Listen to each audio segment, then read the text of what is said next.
عزیز طلبہ کیسے ہیں آپ؟ امید کرتا ہوں کہ آپ خیر و عافیت کے ساتھ ہوں گے۔ لیکچر نمبر 16 اور 17 میں ہم نے یہ پاکستان کی شہزادی پیج نمبر 34 کے لاسٹ پیرا سے پہلے تک ہم نے پڑھ لیا تھا۔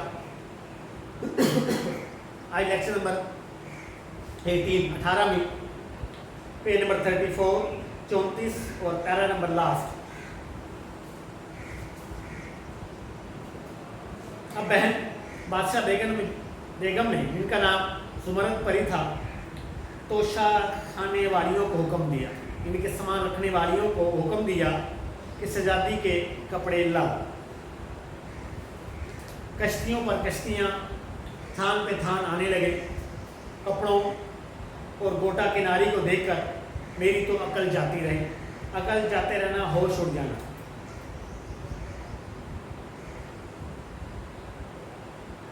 گوٹا کناری دوپٹوں کے کناروں پر لگانے والا دھاگا۔ بڑی بڑی رانیوں اور شہزادیوں کے جوڑے دیکھے ہیں۔ نور بھائی کی پشواس یعنی کہ لمبا لباس بھی دیکھی ہے۔ اس میں سیروں یعنی کئی کلو جواہرات ٹکے لگے ہوئے تھے، لیکن ان کپڑوں سے کیا نسبت، کیا تعلق؟ کجا کہاں دنیا کے کپڑے، کجا پرستان کے، کہاں پرستان کے۔ آنکھ نہیں ٹھہرتی تھی۔ ریشم اور سونے کے تاروں سے بنی ہوئی آب رواں بہتا ہوا پانی، موتیوں سے لیسی ہوئی بھری ہوئی گلشن، ایسے ہی کم خواب کم دیکھنے میں آئے۔ اور زربفت سونے کی تاروں سے بنا ہوا لباس کہ دید نہ شنید، نہ دیکھا نہ سنا۔ گوٹا وہ کہ دنیا دیکھے اور اشش کرے، یعنی واہ کرے۔ رنگ رنگ کے جواہرات کی لڑیاں تھیں۔ جب سامان آ گیا تو بادشاہ بیگم بولی، لو بھی سیدانی، اب تم اپنا ہنر دکھاؤ۔ بہت تمہاری تعریف سنی ہے، ہم تو جب جانے کہ پرستان میں بھی تمہارا نام ہو جائے۔ میں دل میں بہت پریشان ہوئی کہ یا اللہ، میں یہاں کیا کاریگری یعنی ہنر مندی اپنی دکھاؤں، کون سی وضع، کون سی شکل ٹانگوں بناؤں، ان کے لیے نہیں ہو، مگر زبان سے کہا حضور اللہ مالک ہے، وہی آبرو رکھنے والا ہے، صبح ہونے دیجیے، جو کچھ آتا ہے حاضر ہوں۔ پہنچ کر بولی، سیدانی بھی، پرستان میں نہ دن ہوتا ہے نہ رات، ایک ہی موسم ایک ہی وقت رہتا ہے، تم جب چاہو کام شروع کر دو۔ میں نے تعجب و حیرانی سے کہا، تو کیا یہاں لوگ سوچتے نہیں؟ کہنے لگی، یہاں سونے کا کام کیا کام، نیند پرستان میں نہیں آتی، ہمارا مشغلہ یعنی شغل تو آنکھوں پہ ہے، 24 گھنٹے سیر سپاٹے ہے، سیر و تفریح ہے۔ پرستان سے جیب آیا یعنی کہ بیدار ہوئے تو دنیا والوں کے خوابوں میں چلے گئے۔ بہن میں نے دیکھا، باقی نیند کا نام بھی آنکھوں میں نہیں، نہ پیٹ میں گرانی یعنی بھاری پن، نہ سر بھاری، نہ انگڑائیاں، جسم کو جھڑجھڑانا، جمائیاں اونگنا۔ سوچا کہ دیر کیوں لگائی جائے، قطر بیوت یعنی کاٹ چھانٹ کا سامان تو موجود ہی تھا۔ اللہ کا نام لے کر جوڑے کترنے لگے۔ اسی وقت سے سینے اور ٹانکنے کا لگا دی۔ ادھر میں ایک طرف بیٹھی ہوئی اپنے کام میں مصروف تھی، ادھر ناچنے گانے والی پریوں کے تخت اتر رہے تھے، ایک سے ایک طرح دار یعنی خوبصورت، ایک سے ایک شوخ یعنی شرارتی، اپنے فن میں استاد۔ نہ کانوں نے کبھی ایسا گانا سنا تھا، نہ آنکھوں نے ایسے ناچ دیکھے تھے۔ آوازیں تھیں کہ جیسے کوئلے مل کر کوکیں یعنی گائیں، ناچ تھا کہ ہوا میں جیسے تتلیاں اڑ رہی تھیں۔ کیا پوچھتی ہو، بیگم خدا کی قدرت کا تماشا تھا۔ لیکن مجھے تو اپنی فکر تھی، کہیں جلدی کام نپٹے یعنی کہ مکمل ہو اور چھٹکارا پا کر، نجات پا کر گھر جاؤں۔ ذرا سی کی ذرا آنکھ اٹھا کر دیکھ لیتی اور اپنی سوئی چلانے لگتی۔ اس کی کارسازی مہارت قربان صدقے مشکل کشا کے مشکل کشا، مشکل دور کرنے والا، عقل نے ایسا کام دیا کہ پہلے ہی جوڑے میں واہ واہ ہو گئی، تعریف ہو گئی۔ شہزادی کا چہرہ بھی خوشی کے مارے پھول کی طرح کھل گیا۔ اب کیا تھا، میرے ہاتھ پاؤں میں گھوڑے لگ گئے۔ ہاتھ پاؤں میں گھوڑے لگنا، تیزی سے کام ہونا، دنوں کا کام گھڑیوں میں ہونے لگا۔ کہانی بہت لمبی ہے، کہاں تک کہوں۔ اس کام کی آدمی دھن لگن باندھ لے وہی ہو جاتا ہے۔ آخر سارے جوڑے سل بھی گئے اور ٹک بھی گئے۔ کتنے دن لگے یہ کون کہہ سکتا ہے، وہاں دنوں کا حساب ہی نہ تھا۔ ہاں اگر اتنا کام یہاں کرتی تو خدا جھوٹ نہ بلوائے، یعنی کہ سچی بات کہتی ہوں، میرے اکیلے ہاتھ پر 1 سال سے کم نہ لگتا۔ اس عرصے میں، اس دوران، اس وقت میں ساری پریاں خاص طور پر شہزادی مجھ سے بہت محبت کرنے لگی تھی۔ خالہ سیدانی کہتے کہتے اس کا منہ سوکھتا یعنی خشک ہوتا تھا۔ گھنٹوں میرے پاس بیٹھی رہتی اور مجھ کو سوئی چلاتا دیکھا کرتی۔